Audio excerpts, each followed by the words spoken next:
মঞ্চে অত্যন্ত গুরুত্বপূর্ণ বক্তব্য পেশ করবেন বাংলাদেশের একজন তরুণ আলেম দ্বীন, বিশিষ্ট ইসলামী চিন্তাবিদ, জামিয়া আসমিয়া দারুল উলুম কলেজের সম্মানিত প্রতিষ্ঠাতা প্রিন্সিপাল আল্লামা ইয়াহিয়া মাহমুদ সাহেব দামাত বরকাতুহুল আলিয়া। নারায়ে তাকবীর, আল্লাহু আকবার। বিশ্বনবীর অপমান, জয়বেনারে মুসলমান, জয়বেনারে মুসলমান, বিশ্বনবীর অপমান, বিশ্বনবীর অপমান, জয়বেনারে মুসলমান। ফ্রান্সের পণ্য বয়কট, বয়কট, বয়কট করতে হবে। ফ্রান্সের পণ্য জুতা মারো তালে তালে, জুতা মারো তালে তালে। السلام عليكم ورحمة الله وبركاته. وعليكم السلام. نحمده ونصلي على رسوله الكريم أما بعد.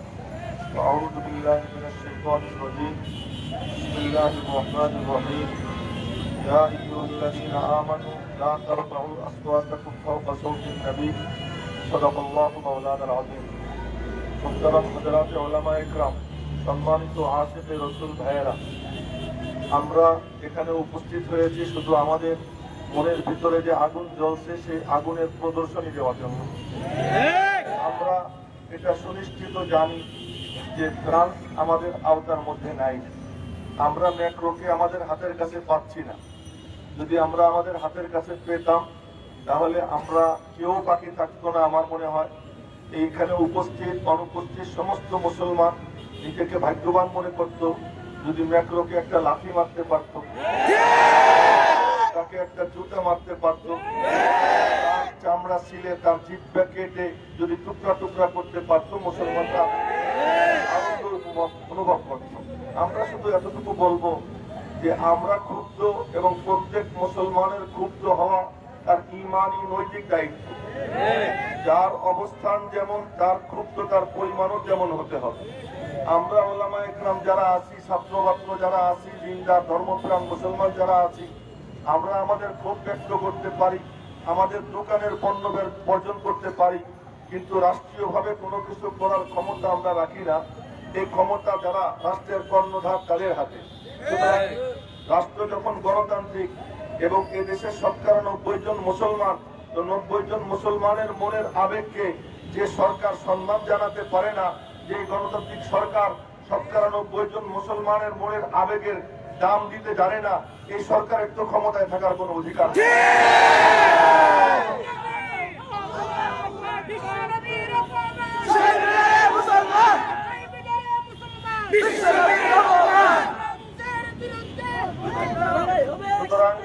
সুতরাং আমরা স্পষ্ট ভাষায় সরকারকে বলতে চাই যে এই মুসলিম দেশ হিসেবে আমরা ফ্রান্সের সাথে কূটনৈতিক সম্পর্ক জনগণ ছিন্ন করতে চায়, তাদের সাথে আমরা কূটনৈতিক সম্পর্ক রাখতে চাই না।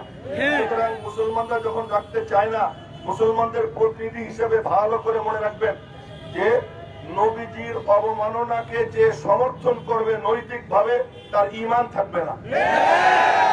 স্পষ্ট ভাষায় বলতে চাই যে যারা ক্ষমতায় আছেন তাদের নৈতিক দায়িত্ব হয়ে পড়েছে এই ফ্রান্সের সাথে কূটনৈতিক সম্পর্ক ছিন্ন করা এবং ফ্রান্সের পণ্য বাংলাদেশে প্রবেশ নিষিদ্ধ ঘোষণা করা সরকারের রাষ্ট্রীয় দায়িত্ব হয়ে পড়েছে। এবং এই সাথে আমরা স্পষ্ট ভাষায় বলতে চাই, নবীজির শানে বাংলার জমিনে থেকে যারা গুস্তাখি বেয়াদবি করে তাদের কাউকে যদি রাষ্ট্রীয়ভাবে প্রশ্রয় দেওয়া হয়, যে রাষ্ট্রের বিরুদ্ধে ৯৭ জন মুসলমান মাঠে নামতে বাধ্য হবে ইনশাআল্লাহ। আমরা এই কথা সুস্পষ্ট ভাষায় বলতে চাই, নবীজির শানে যদি কেউ কোনো বেয়াদবি করে তাহলে এর জন্য আমরা আদালতে কোনো বিচার চাইতে যাব না, সরকারের কাছে কোনো বিচার চাইতে যাব না, বরং সমস্ত মুমিন মুসলমানের নৈতিক দায়িত্ব আল্লাহ এবং তার রসুলের সঙ্গে যদি কেউ বেয়াদবি করে তাকে যে যেখানে পায় সে সেখানে কুকুরের মতো তাকে হত্যা করে। এবং এক্ষেত্রে আমরা কোন রাষ্ট্র হোক এবং কোন আদালত হোক কোনো কিছুর আমরা কোনো তোয়াক্কা করবো না ইনশাআল্লাহ। আল্লাহ এবং তার রসুলের ব্যাপারে যদি কেউ গুস্তাখি করে তো সে আইন হাতে তুলে নেওয়ার অধিকার মুমিন মুসলমানকে আল্লাহ এবং তার রসুল দিয়ে দিয়েছেন। এবং তার রসুল যে অধিকার আমাদেরকে দিয়ে দিয়েছেন এই অধিকার আমাদের থেকে কোনো রাষ্ট্র ছিনিয়ে নিতে পারে না।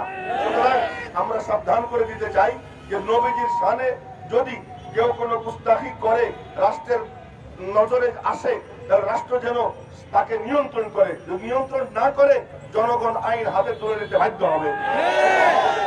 এবং সর্বশেষ আমি আহ্বান জানাবো যে আমরা আমাদের পরিমণ্ডলে ফ্রান্সের পণ্য বর্জন করব এবং সাথে সাথে সরকারের কাছে জোর দাবি আমরা রাখতেছি, আল্লাহ পাক যেন সরকারের শুভবুদ্ধি উদয় করে দেন। সকলে বলি আমিন। ওয়া মা আলাইনা ইল্লাল বালাগ। আসসালামু আলাইকুম ওয়া রাহমাতুল্লাহি ওয়া বারাকাতুহু।